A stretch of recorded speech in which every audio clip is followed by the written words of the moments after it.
Kaugnayan natin isang political analyst at economic advisor ng Strata Base Institute President and CEO. Si Professor Dindo Manhit. Professor Manhit, sir, magandang umaga po sa inyo. Magandang umaga tayo. Magandang umaga sa mga tagapakinig mo. Ano na po ang inyong pananaw? Ano niyo po yung napapansin, Professor, sa nangyayaring problema sa Senado, sa bayan natin? Abay, ano na po ang kalagayan natin ekonomiya? Ayan, kumusta po ang mga investors? Meron pa bang papasok dito sa Pilipinas? Of course, Deo, yung mga kaguluhan na lumalabas sa ating mga pahayagan sa media, yun din na nababasa, nababalitaan ng mga investors. Sa panahon na hirap ang ating taong bayan at lumabas ito, Marso pa lang sa pag-aaral namin na ang taong bayan ay economically challenged. So, mahalang bilihin, kulang ang pagkakataong gumanda ang sweldo nila kasi kulang din ang pagkakataong ang trabaho ay parang underemployed ang feeling nila. So, underpaid din sila. So, isipin nyo, tas kaguluhan sa politika, lalo na sa ating legislatura, specifically the Senate. No, ang kalungkot-lungkot ay magtatapos yung tatawag nating regular session sa Senate this week. So kung patuloy na walang session, paano mapapaprove yung mga batas na pending na makakatulong maybe sa ating ekonomiya. Pangalawa, nandiyan din yung issue talaga na pinapanood, napapansin hindi lamang ng diplomatic community but even by the international observers with regards to parang political instability, no? And that might affect investor confidence sa ating bayan. Sa inyong pag-aaral sa Strat Base, Professor Dindo Manhit, sir. So, ano ang dapat gawin natin? Siguro, teka muna, ang presidente nga pala, although na may separation of powers ang executive at legislative, pwede ba makialam, mamagitan ang presidente ng bansa, Professor, sir? Normally, in this kind of divisive political situation, pwedeng makialam ang Pangulo. No? Pero ngayon, nauugat na from the majority side, ang tingin nila ang problema ay ang Pangulo. Dahil ginagamit daw ang puwersa niya para ipakulong ang mga membro ng majority. Ngunit sa ibang banda naman, alam natin, a lot of these things are based on the flood control issue na ninanais naman ng ating taong bayan na may kasagutan. Di ba, Disyembre pa lang, hinihingi nila sino ang dapat managot. No, kaya dyan caught in between ang Pangulo siguro. No? Siya ang tingin sa kanya, kumukiling siya sa minority. Ang majority naman ay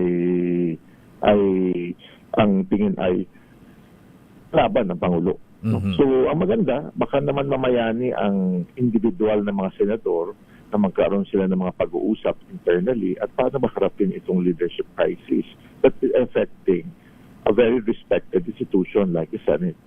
At saka ang laki palang ginagastos sa revelation itong sinabi ni Senator Gatchalian na Professor Manhit na 25 million pesos kada araw pala ang nasasayang ngayon o gastos ng Senado sa kanilang operation, Professor, sir.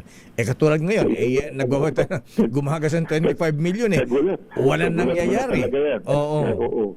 Kasi lalo na si Senator Gatchalian, respetado yan sa issue ng fiscal responsibility. Remember, he took over the Finance Committee o yung Appropriations Committee ng both houses of ng buong Senado in relation to all government offices. So siguro alam niya ang gastusin ng Senado. Sama ang sweldo, sama ang gastos sa simpleng kuryente at yung constituency work nila. So kung walang nangyayari, this past few weeks, kasi nga may kaguluhan, no? Hindi maganda ito sa paningin ng taong bayan din, no? Because at the end of the day, sabi nga natin, di ba, all elected officials have one boss, which is the Filipino people, because they get elected as representatives of our people. Ayan, pagka hindi umayos ang mga senador, Professor Dindo Manhit, lalo't ngayon hindi pa nasisimula ng impeachment trial. Meron ng grupo na yung Bantay Senado, binabantay ng impeachment trial court ngayon. Pagka ba hindi maayos ang mangyayari sa Senado, lalo sa impeachment trial, hindi kaya magkaroon ng gulo ulit? People power, Professor, sir? Baliktad siguro mangyayari sa ating people power dahil dito ang binabati ko sa sitting vice president. No? Hindi yung issue laban sa Pangulo. So maaring ang people power ay laban, lalo kung pinagtakpan yung mga ebidensya o hindi sinagot ang ebidensya na merong katiwalian ang Vice Presidente. Remember, that's the impeachment case against her. Yun ang baka magalit ang taong bayan. No? Tapos lalo kung i-railroad ang mga desisyon na pagtatakpan ito because ang nais ng taong bayan. No? Pangalawa, mahirap ang buhay. Pangalawa, panagutin ang mga korap sa ating bayan. Lalong-lalo na on the issue of misuse of public funds. No? Lumabas ito sa mga pag-aaral third quarter and fourth quarter last year at patuloy na namamayan. I think it will come out still sa kalagitnaan ng taong ito na ito ang gusto ng tao. Harapin ang kahirapan namin. Sana may mga programa ang gobyerno. Pagtulungan natin ito. Pero yung panagutin din ang mga nagnanakaw o nagwawaldas ng pera ng taong bayan. Yung nga yung mga na-involve sa flood control scandal, abay ngayong may napaparusahan na may umaalma naman. Binabaliktad nga. Kaya nga po. Napapansin ko sa mga analysis noong Disyembre ay palpak, walang nangyayari, pinagtatakpan.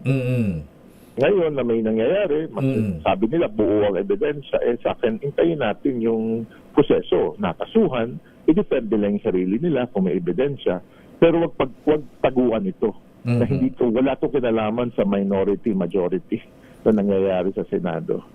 Kung tumagal ang ganitong sitwasyon sa Senado, Professor Manhitzer, ano po ang mangyayari kaya? Ang kalungkot-lungkot, officially under the calendar ng Philippine Congress, that means House of Representatives at Senado, tapos ang session this week. So papaano kung walang mangyari pa rin sa araw na to, sa mga susunod na araw, baka naman kailangan magpatawag ng special session ng Pangulo. Para sabihin, pag-usapan to, kahit nakabakasyon kayo. Kasi mangyayari dito sa tingin ng taong bayan, tuloy ang bayad namin, magbabakasyon pa kayo, hindi pa kayo pumasok. Tingnan nyo kung gano'n ang pananaw ng taong bayan, kagagalit nga nila yan. O nga pala kasi last day na ang session ngayon sa Congress, Senado at Kamara, Professor Manhitzer. So ang presidente... As per schedule, di ba? Schedule nila talaga yan. Oo. July na ang balik nila. Ayan, sinidyan na. Pero ang presidente ba, ang Pangulong Marcos, Professor Manhitzer, pwede bang magpatawag ng special session sa Congress? Senado? Within the powers ng Pangulo yung special Congress, special session ng Kongreso natin, ngunit dapat ito'y harapin ang mga batas. No? So kung yung mga naipit dahil nga sa walang paggalaw, walang presence ng majority sa Senado these past few days, baka maggamitin yun ng Pangulo. So panuurin o bantayan natin yan. Ayan. Ano na po ang sinasabi ng mga businessman, business sector, Professor, sir? Ayun, kitang-kita naman sa mga statement nila. Diba, nais nila ang Senado maging tahimik kasi nga nakita nila they were all shocked by what happened na may atake daw sa Senado, wala naman pala, diba? Tapos ngayon nga hindi pa pumapasok at alam nilang baka pagtatakip naman tungkol sa impeachment. Ang nais ng mga negosyante, and these are stated in different statements of the biggest business groups in our country, hindi to kumpanya lang, asosasyon ng mga negosyante ay kailangan panagutin ang dapat panagutin mula flood control to the impeachment issues against the Vice President. At doon palang mamamayani ang pananaw na worthy mag-invest sa Pilipinas. Kung walang investor, walang trabaho ang taong bayan. Totoo po yan. Yun ang dapat natin isipin. Professor Dindo Manhitzer, maraming salamat po sa mga pananaw. Maraming salamat at magandang umaga po. Thank you. Thank you. Mga kaibigan, Professor Dindo Manhitzer, ang President and CEO ng Stratbase Institute, isang political analyst at economic advisor. Daming